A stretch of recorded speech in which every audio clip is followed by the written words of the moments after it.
Hello everybody, welcome back to Intent Topics. It has been a while since we laid down original content. We've had some guests over the last few months, but it has been a while since we laid down that original content, what everybody has been coming back for. So we're calling this Season 2, and in honor of Season 2, we have added video to the mix. So if you are listening on Spotify, Apple Podcasts, on your desktop, wherever you might be listening, tune into YouTube. You can put a face to the voice. That's my face to my voice. And then you can see in the coming episodes, we're going to be showing you guys some sweet tech and some new techniques from the front lines here. So tune into our YouTube channel. That's Union Resolute on YouTube. We got a bunch of content there anyway. Going to be extra worth it because our podcast will be there with video. Quick announcement before we hop into the show. We are hosting a webinar on July 30th at 2 p.m. Yes, July 30th, 2 p.m. It's going to be me and our CEO, Mark Troy, CEO here at Union Resolute. We're going to be talking about evolution of lead gen and HQLs, which is what we're going to be talking about today on the show. So if you can tell, that is a theme around here at Union. Really, as we're trying to figure out, and this is never going to be perfectly solved, but we think we have a good line on this, when to get a lead in front of the sales team, what are the qualifications that need to be met in order for it not to be a waste of time for a salesperson, but not be too late that a salesperson can't do their magic. That could be a BDR salesperson, however the particular company's sales process is set up. But what we're really talking about is when to pass that lead to have a human being work it, and what do those qualifications look like. So that's what we're going to talk a little bit about today. We're actually going to talk about the benefit of rethinking when you are passing leads in terms of that HQL, also known as a highly qualified lead. On the webinar, we're going to be talking a little bit more specifically about how Union's offering has adjusted. So today, we're going to give you the value. Going to be a little bit more if you're interested in what Union is actually doing on that webinar. So let's dive in. Today, we're going to talk about 3 reasons that you need to adopt an HQL methodology into your sales process. And that means adopt it in the sense that you're adding it to the mix. Think about it like a diet. You don't just eat carbohydrates, you don't just eat protein, you don't just eat fat. In any sales process, you need a certain mix of lead qualifications, lead sources, in order to make sure that you are putting the right opportunities in front of yourself or your sales team or your entire organization. So, talk about 3 reasons that you should adopt HQLs and how to do it. So let's hop into it. First off, as I said, the problem that we're looking to solve is when to get a lead in front of a salesperson, into a sales team. It's something that I've been thinking about for a long time. That said, there's a lot of different thought processes out there. One of the best known is BANT, so budget, authority, need, and timeline. The rules of how we're establishing that, though, have changed. The likelihood that a prospect is just going to pop up for many organizations, just going to pop up and say, listen, I've got budget, I have the authority, I have the need, and I have timeline, without there being 1,000 other companies chasing them, and you just having an unfettered sales process that you can run. Highly unlikely now. So now we gotta think about it in terms of how to meet people where they are, how to start to work that lead at the right time, and how to use the data that we've never had access to in the history of sales. Never had access to it, but now we do. And so how do we take all of that, put it together, and power our pipes? So that's what we're going to talk about today. So let's talk about HQL. So the term HQL we've defined as a highly qualified lead, and it sits, if you will, between a marketing qualified lead and a sales qualified lead. The way I think about it is a little bit further up the funnel than a sales qualified lead, maybe, maybe it's actually further down the funnel. We don't know, because a sales qualified lead is typically, what I've seen, being qualified as having stated budget, authority, need, and timeline. And so what we're looking at here is, can we pick up on signals that give us information that might predict whether or not that lead is going to be more likely to end up in the pipeline based on the behavior that they're exhibiting, not necessarily what they're saying. And we know, if you've been in sales for more than a minute, that people typically do what they're actually going to do. They don't necessarily believe what they're going to say. So don't believe what somebody says, believe what somebody does, and that is the premise of the highly qualified lead. So for a definition that we can get on paper and all agree on, our definition of the highly qualified lead is a prospect who meets the ICP, who meets the ideal customer profile, who's taking action and exhibiting engagement that, based on prior data, makes it more likely to become a pipeline opportunity. So, a prospect who meets the ideal customer profile, who is taking action and exhibiting engagement that, based on prior data, makes it more likely to become a pipeline opportunity. Notice, we did not say they stated their budget. We did not say they stated their need. We are going off of the data that they are throwing off to our systems that say, listen, that looks a lot like deals that we've closed. That looks a lot like leads that end up in our pipeline. So we should go after that, even though they might not necessarily have said, I am ready. Because we know things are getting more competitive, especially with the pandemic. Inbound lead gen does not necessarily get the most qualified leads, which is why we talk about these highly qualified leads matching the ideal customer profile. So we are only we're only targeting the leads that actually meet the customers that we're trying to talk to, which is really, really powerful.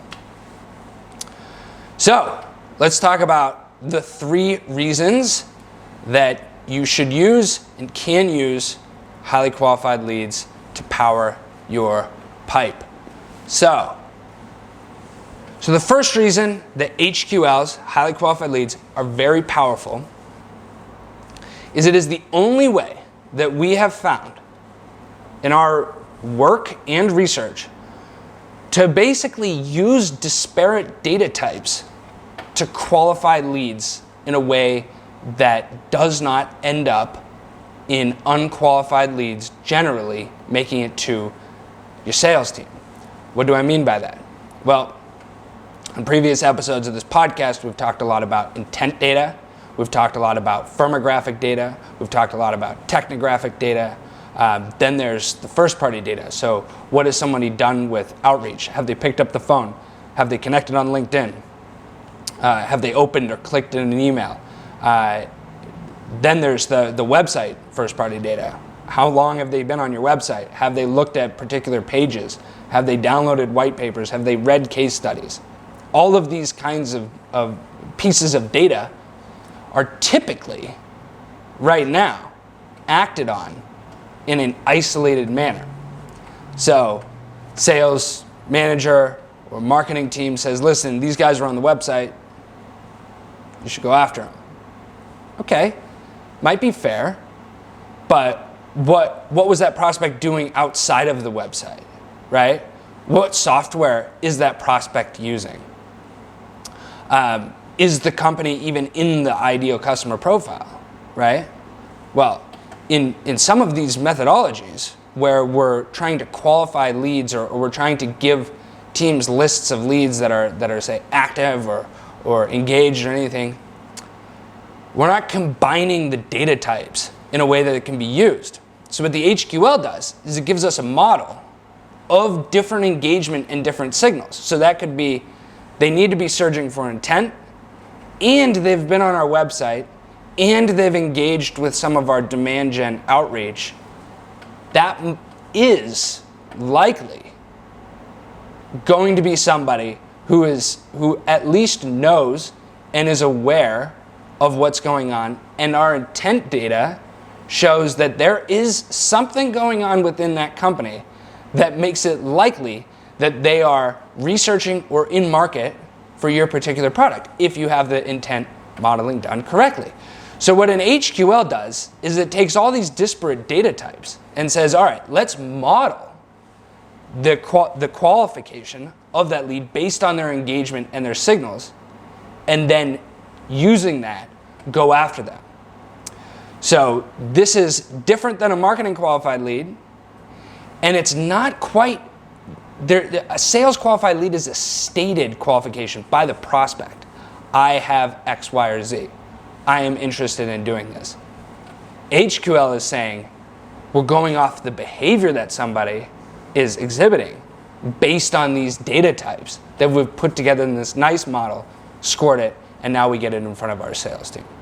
Much more exciting.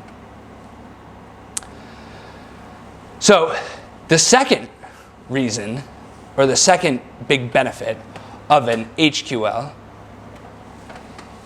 is it's really an opportunity for us to spend time where there is life.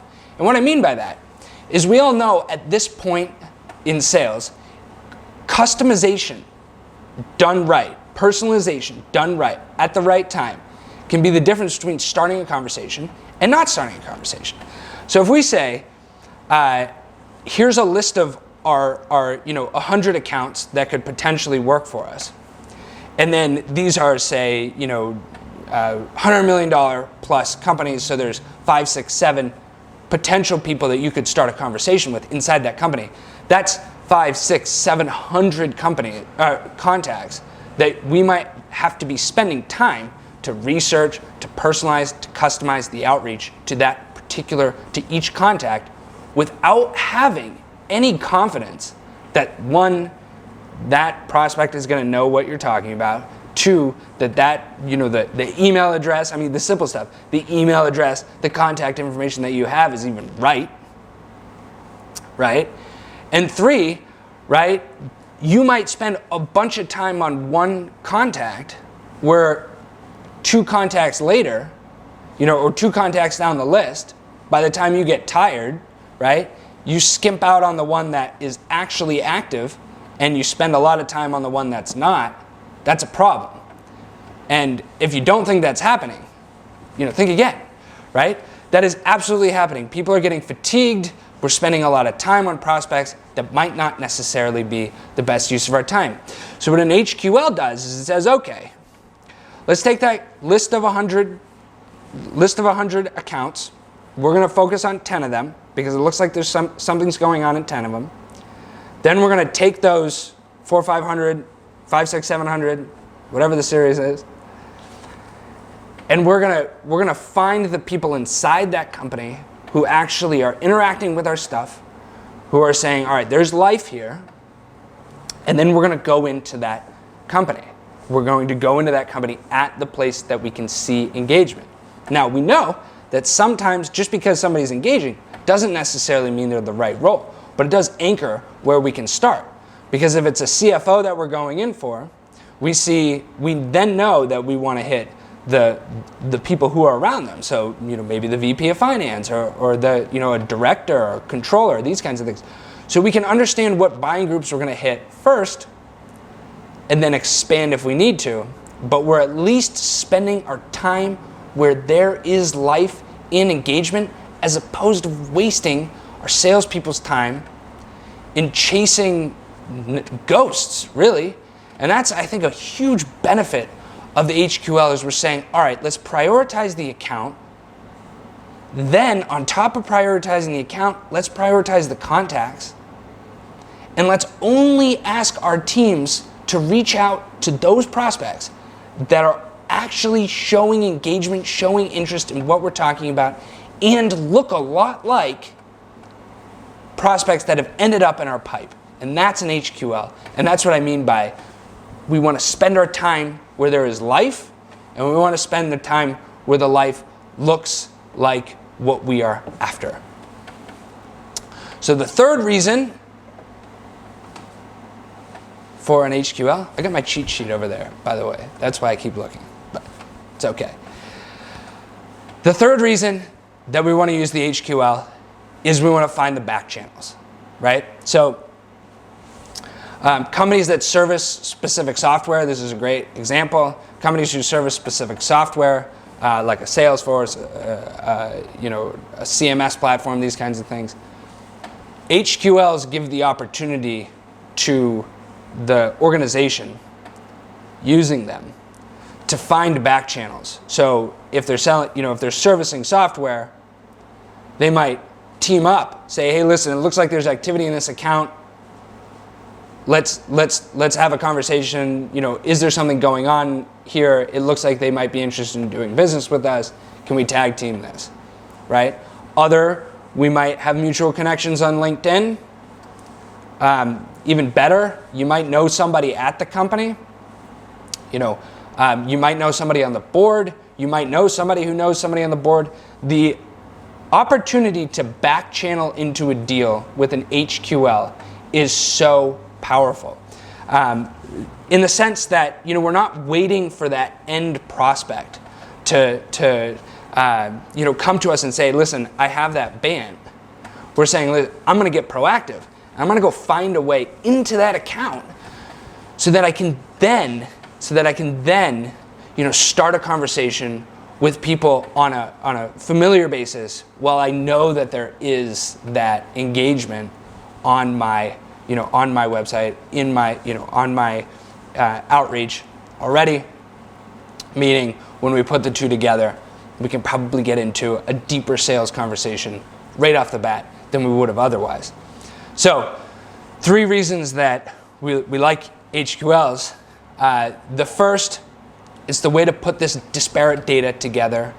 The second, it's really focusing our teams where there is life, and not just where there's life, but where there's life that looks like it can become a pipeline opportunity. So it looks like what we've liked before. And then third, we can find the back channels. We can find the commonalities. We can find the ways, the inroads into the account, that we might not have otherwise been able to see, or our sales teams would have been able to see had we held on to the lead until it was that sales qualified lead. So those are the 3 reasons. So as I said, everybody, that wraps up what I'm going to talk about today. But weekly episodes, we're going to be on video. We might have a YouTube, a Facebook. I don't know if LinkedIn Live is a thing that we want to get into. But anyway, please, please, please, if you can, give us a 5-star review, a like, a comment on any of the podcast apps that you listen on. Or if you're on YouTube, give us a thumbs up and a comment. I would greatly appreciate it. I hope you like the content. We got more coming at you. And as I mentioned before, July 30th, 2 p.m., the link to the webinar will be in the comments below. The description below, actually. Yeah. Good. All right, everybody. Well, I appreciate your time. We will see you next time.